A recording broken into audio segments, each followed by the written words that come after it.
The first time I refused to dance with my wife was the night I realized how far apart we had drifted, even while standing in the same room. The ballroom lights shimmered across polished floors, laughter echoed against the tall glass windows, and couples slowly moved together to the gentle rhythm of music. But while everyone else seemed wrapped in warmth and connection, I stood alone near the edge of the room, staring at the woman I once believed would always hold my hand through life. Her name was Victoria, and for months, she had been slowly pushing me away. Before we begin, if you believe in kindness, forgiveness, and second chances in love, take a moment to like this video, share it with someone who believes in real relationships, comment where you're watching from, and subscribe to the channel for more emotional stories like this one. My name is Matthew Collins, and for 12 years I believed I had a strong marriage. Victoria and I met in Austin, Texas, when we were both young and hopeful. She had a bright laugh that could light up an entire room, and a kindness that made strangers feel comfortable within minutes of meeting her. I was quieter, more reserved, but she used to say that my calm nature made her feel safe. We built a life together piece by piece. We bought a small house in a quiet neighborhood outside Austin. We planted roses in the backyard that Victoria insisted would bloom brighter every spring. We spent evenings cooking dinner together, laughing about work stories and dreaming about the future. But somewhere along the way, something changed. It didn't happen suddenly. At first it was small things. Victoria stopped sitting next to me on the couch. She began staying late at work more often. Our conversations became shorter, more practical, almost mechanical. When I tried to hug her, she sometimes stiffened slightly before pulling away with a polite smile. At night, she started sleeping closer to the edge of the bed. I told myself it was stress. Life gets busy, people go through phases. But weeks turned into months, and every time I tried to talk about it, Victoria brushed it aside with the same gentle but distant response. She would say she was just tired. She would promise things would feel normal again soon.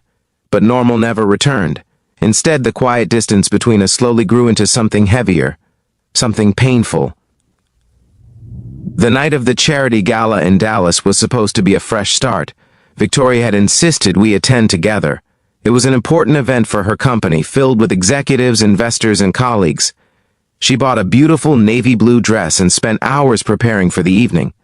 When I saw her standing in the doorway before we left, she looked just as stunning as the woman I'd fallen in love with years earlier. For a moment, I felt hope. Maybe tonight we would reconnect. Maybe we would laugh again. Maybe we would finally feel like a couple again. The ballroom inside the Grand Regency Hotel sparkled with elegance.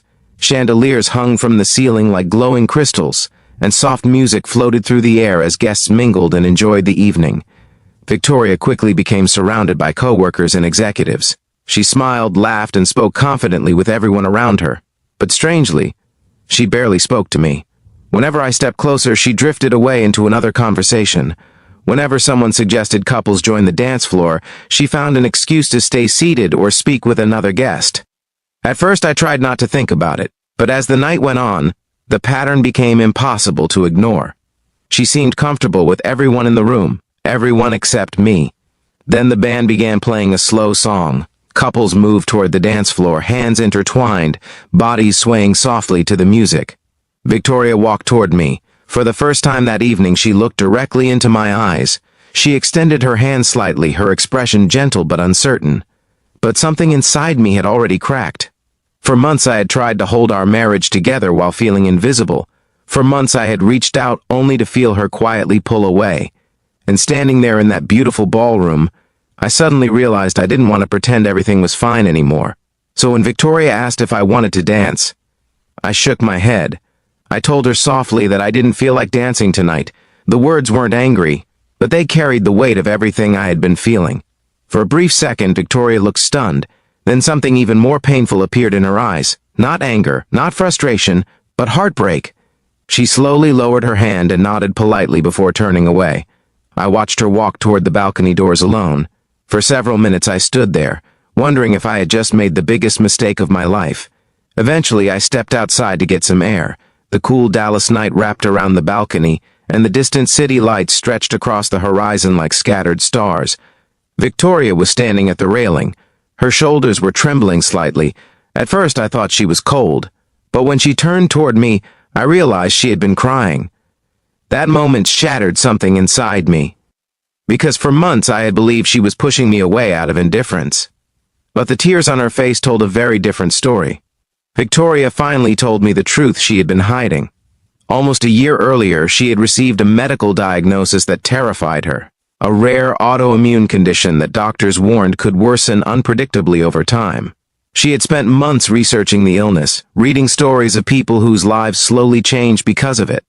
Some lost mobility, some struggled with constant pain, some became dependent on the people they loved most. Victoria had been afraid, not just of the illness, but of becoming a burden.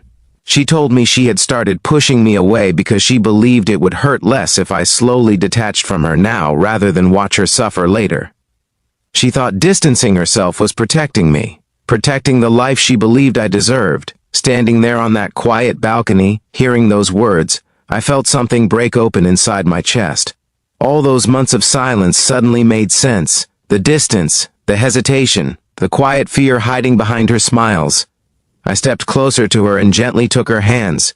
For the first time in months, she didn't pull away. I told her something simple but important. Love wasn't meant to be convenient. Marriage wasn't a contract for perfect circumstances. It was a promise to stay, especially when life became uncertain. And the idea of losing her slowly was far more terrifying than facing any illness together. That night we stood on the balcony for a long time, talking honestly for the first time in months. The music inside the ballroom continued, couples dancing without realizing how deeply one marriage had just changed outside those glass doors. Eventually another slow song began.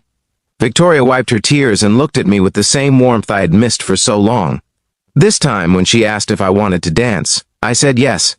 And as we stepped back into the ballroom together, I realized something important. Sometimes people don't push us away because they stopped loving us.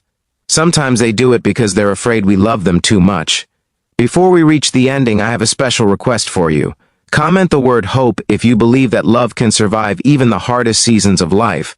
That night didn't magically solve everything. Victoria still faced medical challenges. There were doctor appointments, uncertain days, and moments of fear. But something had changed between us. The walls had fallen. And instead of drifting apart in silence, we began facing the future together. One honest conversation had saved a marriage that misunderstanding nearly destroyed. If this story touched your heart, please take a moment to like this video, share it with someone who believes in real love, comment your thoughts below, and subscribe for more emotional stories that remind us what truly matters in life. Because